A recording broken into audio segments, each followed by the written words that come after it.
welcome back to the Give and Go. I'm your coach Reynoso here with my boy Soltero. What's up, y'all? Folks, today we find ourselves in the beautiful country of Germany, covering German football, Bundesliga action happening today. We're going to go through every single match that happened, give our thoughts, look at the results, the players that scored, and highlight the best moments. So make sure to subscribe to the channel because we're going to be doing this for not just the German league, but many leagues across the world on a daily basis. I can't wait till we do the Algerian league. Okay, there's limits to this. We'll have to talk about that off screen. Yeah, all right? for sure. Let's wait till we're off screen, all right? But folks, make sure to subscribe, give us a like because, bro, did we have some crazy action today in Germany? Let's start with the first game of the day. It was a relegation battle between Bochum and St. Pauli. Bochum being the Southampton of the Bundesliga, as they only had 6 points going into this match. 6 points going into this match. If you look at the results right now, the table right now on Bundesliga.com, there is an interesting situation with Bochum at the moment where against Union Berlin, they were tied, but then eventually were handed the victory 2-0, although it hasn't gone through officially. Apparently it has to go to court or something. There was 30 plus minutes of additional time in that game. I don't know what happened, but it's up in the air, and I'm sure if you're a Bochum fan, you can comment down below and give us more insight into what happened. But yes, at the moment, they're the worst team in the league points-wise, and they were looking to get 3 points here to help them in the relegation battle.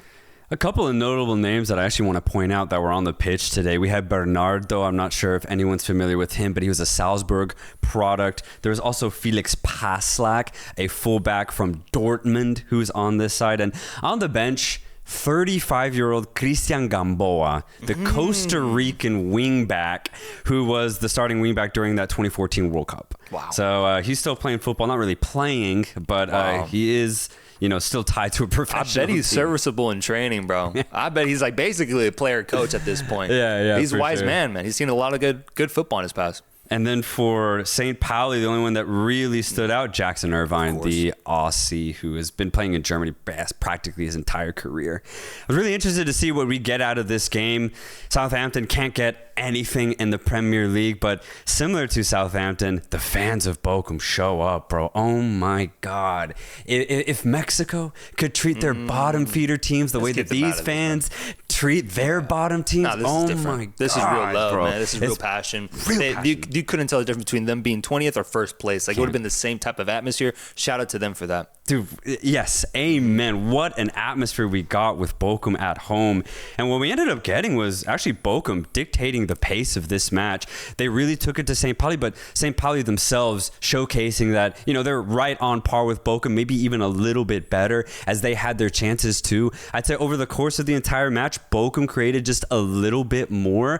Beto Holtmann, the Czech, had a huge opportunity in that first half to really be a hero for Bochum, who really need the points. He shapes up to shoot, pulls it wide, a really bad miss, honestly.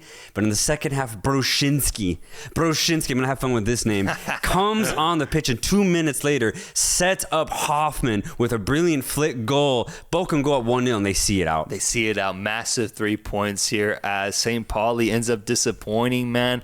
Bochum, I was just looking at their situation right now. These are 3 big points, man, because now that we've had other results see themselves out in the league, Bochum now has actually a true, genuine chance of making it out of relegation at the moment. It's still going to be very difficult, but at the very least, for other fans, in a game where they were the better team, they were able to get that goal to break the deadlock. And I think that's ultimately the biggest takeaway is they were able to do it. They were to get 3 points here instead of settling for 1 point. I think it could be huge for getting them out of the relegation zone. Yeah, for real. I think what this showed me is the bottom table of the Bundesliga is tight, man. The bottom 4 or 5 teams are going to flip-flop for the rest of the season. Bochum, though they probably are the worst team in the league, not by much. And if they get those extra 2 points based off of that court ruling, they're now on par with Holstein Kiel at the bottom of the table. So it's going to be a hell of a relegation battle to see out in Germany. And the reason I think it's so important that they got 3 points here is because a team that is fighting just outside of the relegation battle at the moment is FC Heidenheim, who was able to pull off an incredible result against Werder Bremen. Brother, can you tell the people what happened in this game?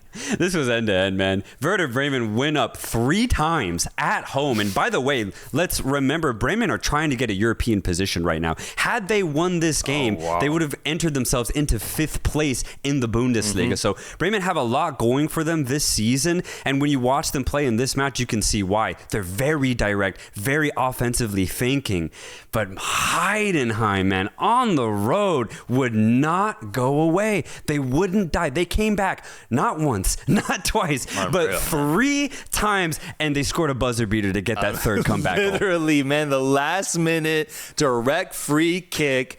And when I saw that ball just make its way over the wall, it had the flight, it had the momentum, it had the accuracy. Magic. Yeah. Magic, bro. I stood up and I was like, holy shit, they've done it. They have done it. They tied the game 3-3, scenes in Werder Bremen Stadium, and ultimately the fans end up not necessarily booing, but feeling a little disappointed that they weren't able to get 3 points after what you said, going up 3 times. Frustrating for the home fans to see their team not get the result here against an obviously clearly weaker team when it comes to the table standings. Super frustrating from a Bremen perspective, especially the foul that caused that free kick. Stage lunges and it's a clear foul. He swore it wasn't. He swore it wasn't, bro. He thought he was getting gaslit on the pitch, man. He couldn't believe it. But it was a clear foul. Yeah. Gets a yellow card for his troubles. And when you combine faith and technique, you get exactly what Cienza did for Heidenheim. Yeah. What a brilliant, beautifully taken free kick. I think it's well deserved, honestly. Heidenheim definitely were not the best team, but they definitely did not deserve to lose this match as they maintained a really good fighting position the entire time. And crazy, bro. Like if you were, I was surprised to see it. This is like the 4th worst team in the Bundesliga. Playing this way away from home was really impressive. Yeah. Also, given the fact that they went down 1-0 in the first minute of the game, man. Like that's so hard to come back from mentality wise. And you can understand why the Werder Bremen fans were disappointed after going up 1-0 early on like that. You thought it was gonna be a party, bro. But Heidenheim showed out. 3-3 result here, 6 goals. What a game. And so we might as well go to the second highest scoring game that's in the Bundesliga today. One that might be a little less exciting though, because when you look at it, all the goals were tailored towards one specific side. Oh, yeah. And that is Bayern Munich. Getting a classic Bayern Munich results here, winning 5-0 at home with goals from Leroy Sané, Rafael Guerreiro, Harry Kane, Gnabry. This is just classic Bayern taking care of business and doing it pretty quickly, because when I tuned into the game, I wanted to see if Hoffenheim can make it a tricky match or just keep it close, but I was done watching it by the 12th minute. Yeah, there was nothing to see here. If you watch this entire game, you wasted 90 minutes of your life. I think so. And you should have known this going into it. Bayern top of the table, Hoffenheim in the relegation zone. Really nothing to get from here. Great win for Bayern, though. Let's keep it going. Let's keep scoring goals. That's exactly what they need to do against this type of quality. Yeah, not much else to add there, as they are leading the charge in the title race at the moment. It's a ultimately good result here. Hoffenheim just couldn't do anything. Let's look elsewhere, though, at Union Berlin losing at home to what I would say was an incredible performance from Augsburg, man, who went to Union Berlin Stadium and basically treated it like their training ground, bro. These goals were straight off of the training ground with some incredible, slick, precise passing, especially that second one, man, where I was just like, holy moly, Union Berlin looked beat here, and they were unable to get back into this game. Yeah, and that first goal, both goals actually coming from Claude Maurice, but his first goal absolutely bangs it into the back of the net, hits the roof of it. That really showcased Augsburg's clinicality in this match, and they were just ruthless in front of goal, especially in that first half. Once they got that 2-0 lead, Berlin had a lot of the ball, but really couldn't create many chances throughout the rest of this game. A really nice setup from Augsburg to just really hit off the counter, to use their direct players on the wing.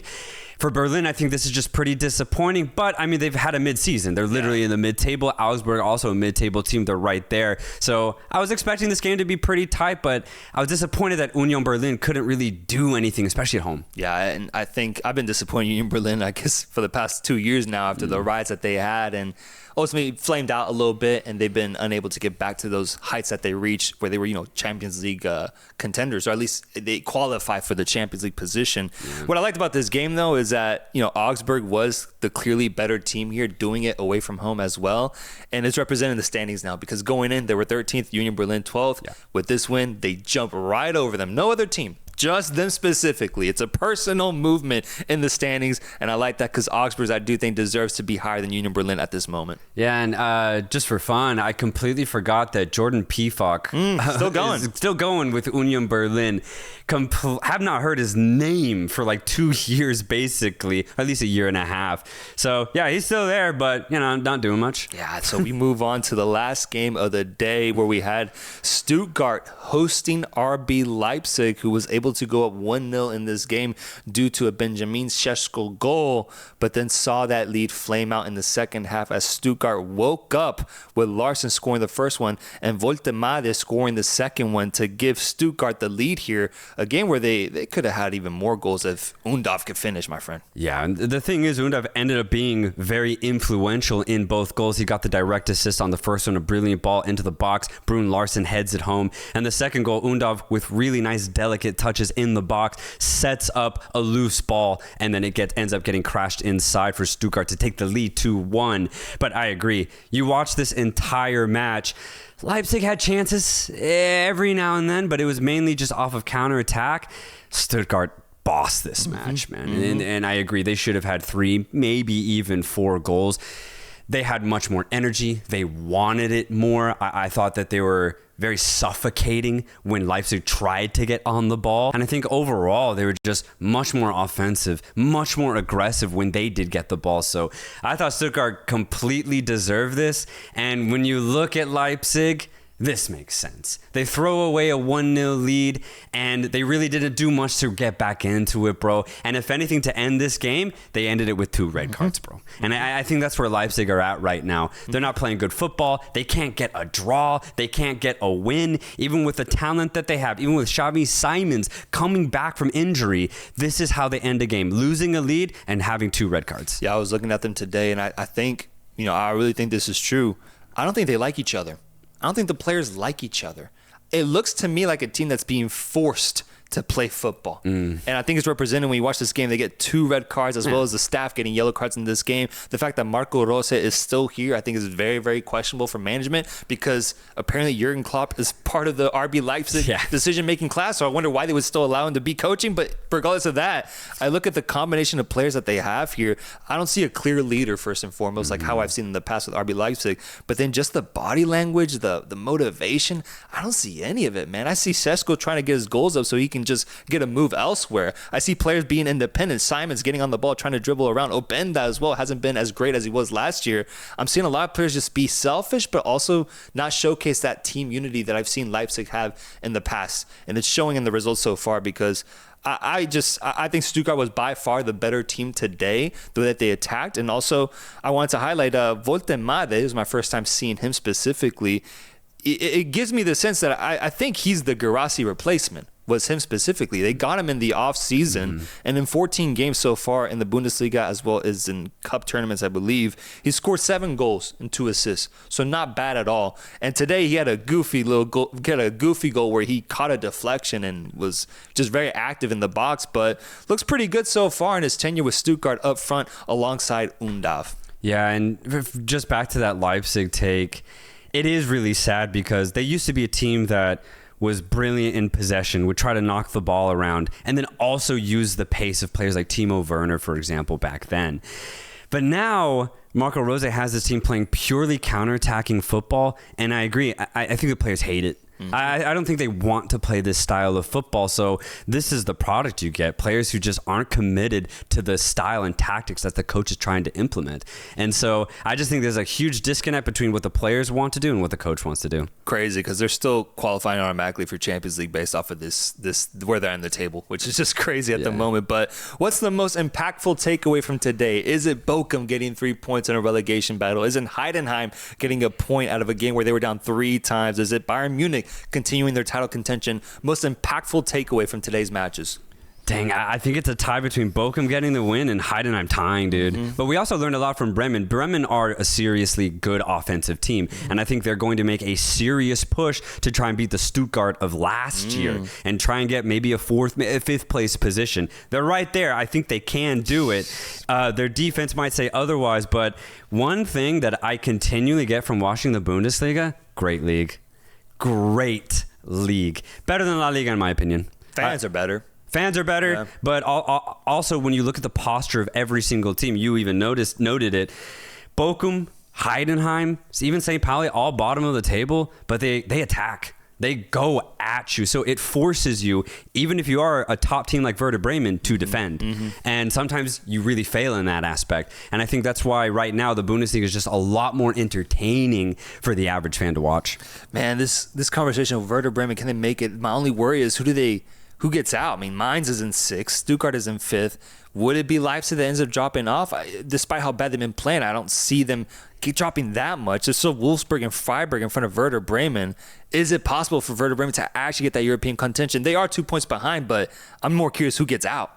Yeah, I think any of those teams could get out. I think any of them. I think Stuttgart could hit a wall. I think Wolfsburg could. I think Leipzig could, as they actually are hitting that wall right now. I think any team could see themselves out that are below that 4th place position. You putting money on it then? For Bremen to get in now. Any European qualification. That goes all the way down to 6. All the way down to 6. $5.